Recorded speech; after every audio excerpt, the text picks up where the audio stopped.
వెళ్ళాలి. నేనే కానీ ఓడిపోతే మీరు నన్ను పెళ్లి చేసుకోవాలి. అందుకిష్టమైతేనే వాదనకు దిగండి అన్నది కమలామణి. నేను ఓడిపోతే మీ కాళ్ళకు దండం పెడతాను. మీరు ఓడిపోతే మిమ్మల్ని పెళ్లాడడం ఆలోచించాల్సిన విషయం అన్నాడు నారాయణ భట్టు. కమలామణి ఒక్క క్షణం ఆలోచించి సరే కానివ్వండి అన్నది.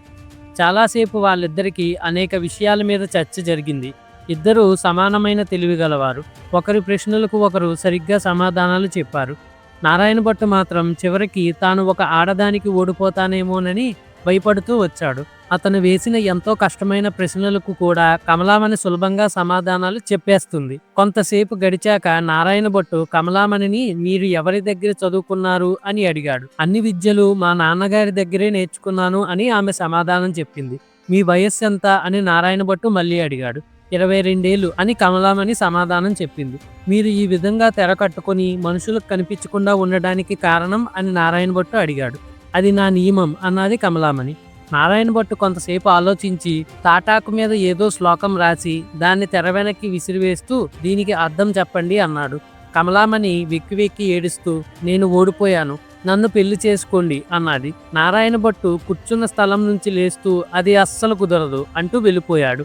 బేతాళుడి కథ చెప్పి రాజా తనతో సమానమైన చదువుగల స్త్రీ తనకు ఓడిపోయినట్టు ఒప్పుకున్నందుకు సంతోషించకుండా నారాయణ భట్టు ఎందుకు వెళ్ళిపోయాడు? దీనికి సమాధానం తెలిసి కూడా చెప్పకపోతే నీ తల పగిలిపోతుంది అన్నాడు.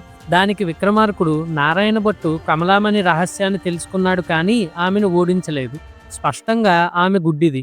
కష్టమైన ప్రశ్నలకు సమాధానం ఇచ్చిన మనిషి ఒక శ్లోకం చదివి అర్థం చెప్పమనగానే తాను ఓడిపోయినట్టు ఒప్పుకుందంటే ఆమె గుడ్డిదని తెలుస్తూనే ఉంది. ఆ విషయం నిజమని తెలుసుకోవడానికి ఆమెకు చదువు చెప్పిన మనిషి గురించి, వయస్సు గురించి అడిగాడు. తండ్రే గురువు కావడంతో ఆమె గుడ్డిదన్న విషయం రహస్యంగానే ఉండిపోయింది.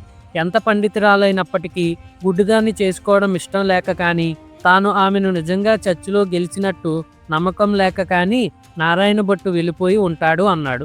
ఈ విధంగా రాజుకు మౌనభంగం కలగ్గానే బేతాళుడి శవంతో సహా మాయమై తిరిగి చెట్టెక్కాడు. రేపు మరో కథతో మళ్ళీ కలుద్దాం. Stay tuned.